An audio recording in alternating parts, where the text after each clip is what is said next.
நபி வழி என்றால் என்ன?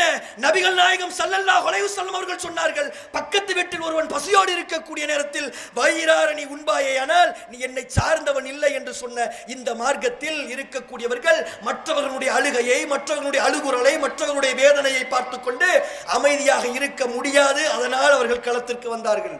விடுதலை போரில் தங்களுடைய சதவீதத்திற்கு அதிகமாக இஸ்லாமியர்கள் உழைத்ததற்கு காரணம் அதுதான்.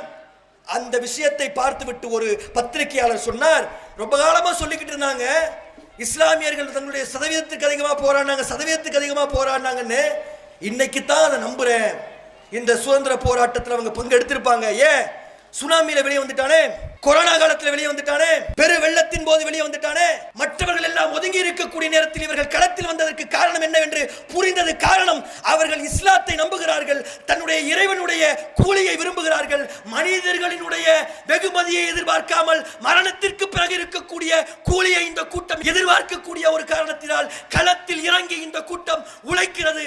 மரணம் வந்தாலும் வெற்றி என்று இந்த கூட்டம் களத்தில் செயல்படுகிறது. காரணம், இஸ்லாமிய மார்க்கம் அவர்களுக்கு கொடுத்திருக்கக்கூடிய நம்பிக்கை, மறுமை வாழ்வு அவர்களுக்கு கொடுத்திருக்கக்கூடிய நம்பிக்கை. இந்த உலகத்தில் நன்மையாக வாழக்கூடியவன், நன்றாக வாழக்கூடியவன், இந்த உலகத்தில் கிடைக்கக்கூடிய சுகபோகங்களை அனுபவிக்கவில்லை என்றாலும் மறுமையில் மிகப்பெரிய ஒரு கூலியை இறைவன் கொடுப்பான் என்று அவர்களுக்கு இருக்கக்கூடிய நம்பிக்கை. அஸ்ஸலாமு அலைக்கும் ரஹ்மத்துல்லாஹி பரகாத்து. கண்ணியத்திற்குரிய சகோதரர்களே, சகோதரிகளே, சுதந்திர தினம் நாடு முழுவதும் கொண்டாடப்படுகிறது. அந்த தினத்தில் இஸ்லாமியர்கள் இந்த நாட்டினுடைய விடுதலைக்கு என்ன செய்திருக்கிறார்கள் என்பதை சொல்வதற்காக ஒரு வாய்ப்பாக இந்த கூட்டம் பயன்படுத்திக் கொள்ளப்படுகிறது. இப்போ பொதுவாக என்ன தோன்றும் என்றால், இங்கே நூற்றுக்கணக்கான சகோதரிகள், சகோதரர்கள், மாற்று மத அன்பர்கள், காவல்துறை அன்பர்கள், உளவுத்துறை தோழர்கள், பத்திரிகையாளர்கள், அவர்கள் எல்லாம் வந்திருக்கிறார்கள். இப்ப பொதுவாக என்ன நம் மனதில் தோன்றும் அப்படின்னு சொல்லி கேட்டோம்னா, பொதுவா அங்கொன்னும் இங்கொன்னுமா இஸ்லாமியர்கள் செய்திருப்பார்கள் போல தெரியுது. அதனால ஒன்னையா தேடி தேடி எடுத்து அதை தொகுத்து எல்லாரும் முன்னாடி வைக்க வேண்டிய ஒரு தேவை இஸ்லாமியர்களுக்கு இருக்கு. அதனால இவங்க வருஷம் வருஷம் இதை செய்து கொண்டு இருக்கிறார்கள் அப்படின்னு சொல்லி பிற மத சகோதரர்கள் நினைக்கலாம், நாமே கூட அதை நினைக்கலாம். ஏன்னா இன்னைக்கு அப்படித்தான் ஒரு சூழல் இருக்கு. உதாரணத்துக்கு நீங்க பாருங்க, உங்க பிள்ளைகள் எல்லாம் பள்ளிக்கூடத்துல படிப்பாங்க. பள்ளிக்கூடத்துல ப்ராஜெக்ட் ஒர்க்னு சொல்லி கொடுக்குறாங்க. இப்போ 3ஆம் கிளாஸ் பிள்ளைங்களுக்கு, 4ஆம் கிளாஸ் பிள்ளைங்களுக்குலாம் கொடுக்குறாங்க. என்ன ப்ராஜெக்ட் ஒர்க்கு? விடுதலை போராட்ட வீரர்கள் சிலருடைய படங்களை எடுத்து ஒட்டி வாருங்கள் அப்படின்னு சொல்லி சொல்றாங்க. அப்போ உடனே நீங்க என்ன செய்வீங்கன்னு சொல்லி சொன்னா, பக்கத்தில் இருக்கக்கூடிய ஒரு நோட்டு புக்லாம் விற்கும்ல, அந்த ஷாப்புக்கு போய் இந்த மாதிரி விடுதலை போராட்ட வீரர்களுடைய லிஸ்ட் கேட்குறாங்க, கொடுங்கன்னு சொல்லி நீங்க கேட்பீங்க. நான் எழுதி வைத்துக் கொள்ளுங்கள், நீங்க எங்க வேணாலும் நீங்க போய் கேளுங்க. ஒரு பக்கத்துல ஏறக்குறைய 16 to 20 விடுதலை போராட்ட வீரர்களுடைய படம் இருக்கும். அதுல ஒரு முஸ்லீம் போட்டோ கூட இருக்காது. பார்த்திருக்கீங்களா? ஒண்ணு கூட இருக்காது.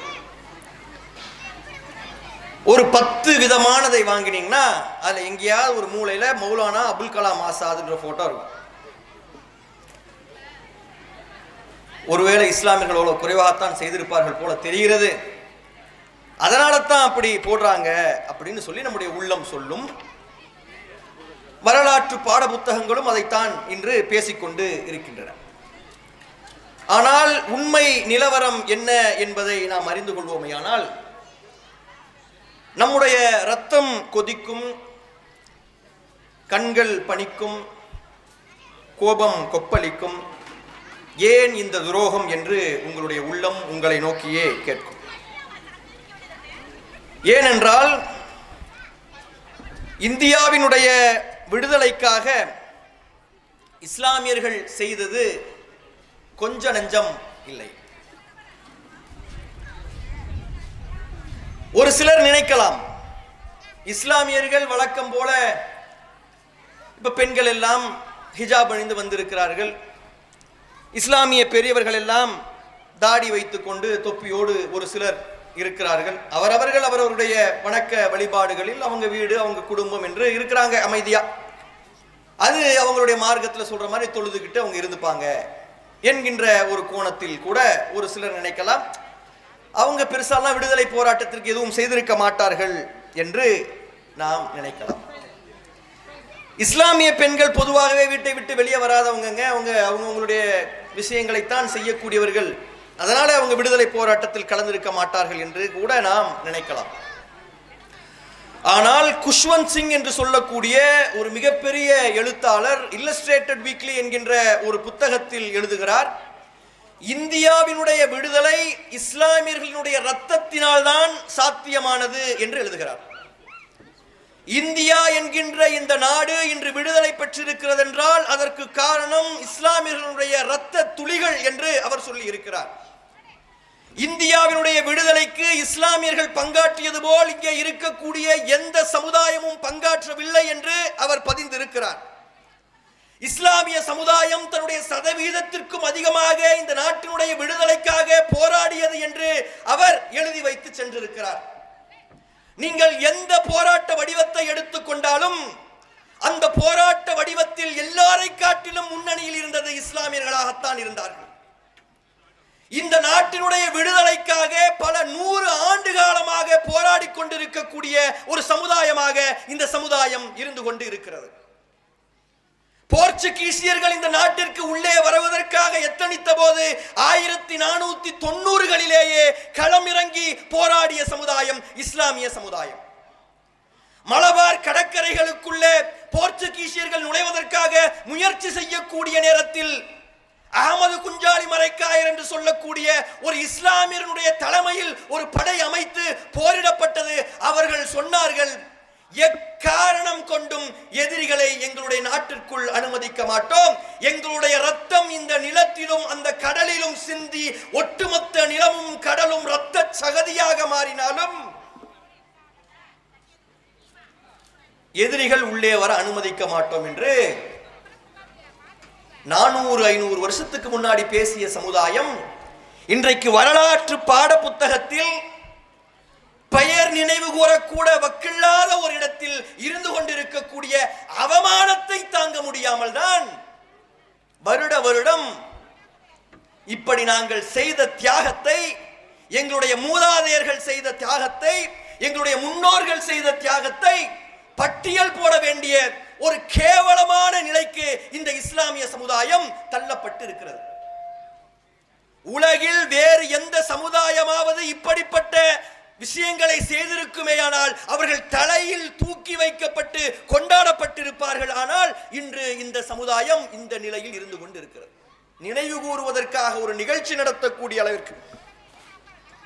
கண்ணியத்திற்கு உரியவர்களே, நீங்கள் நேதாஜி சுபாஷ் சந்திர போஸினுடைய படையை எடுத்துக்கொண்டாலும் சரி, காந்தியினுடைய படையை நீங்கள் எடுத்துக்கொண்டாலும் சரி, முதல் இந்திய விடுதலை போர் என்கின்ற ஒரு விஷயத்தை எடுத்துக்கொண்டாலும் சரி, எல்லாவற்றிலும் இஸ்லாமியனுடைய பங்கு இருக்கிறது.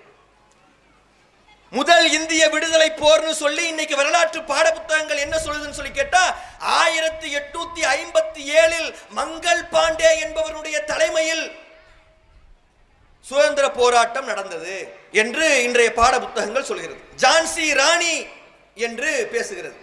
ஆனால் இந்தியாவினுடைய விடுதலை போர் என்பது 1757லேயே தொடங்கிவிட்டது.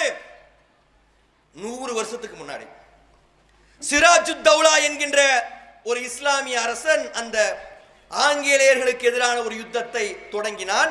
பிளாசி போர் என்கின்ற ஒரு போரில் கொல்லப்பட்டார். அது நடந்து முடிந்து சில ஆண்டுகளில் 9 ஆண்டுகளில் மைசூரை சார்ந்த ஹைதர் அலியும் திப்பு சுல்தானும் களத்திற்கு வந்து விட்டார்கள். சாதாரணமான வீரர்களா? சாதாரணமான போராளிகளா? உலக அரங்கில் நெப்போலியன் போனோபேட் என்று சொல்லக்கூடிய மா வீரர்களோடு தொடர்பில் இருந்த ஒரு மிகப்பெரிய வீரன் திப்பு சுல்தான்.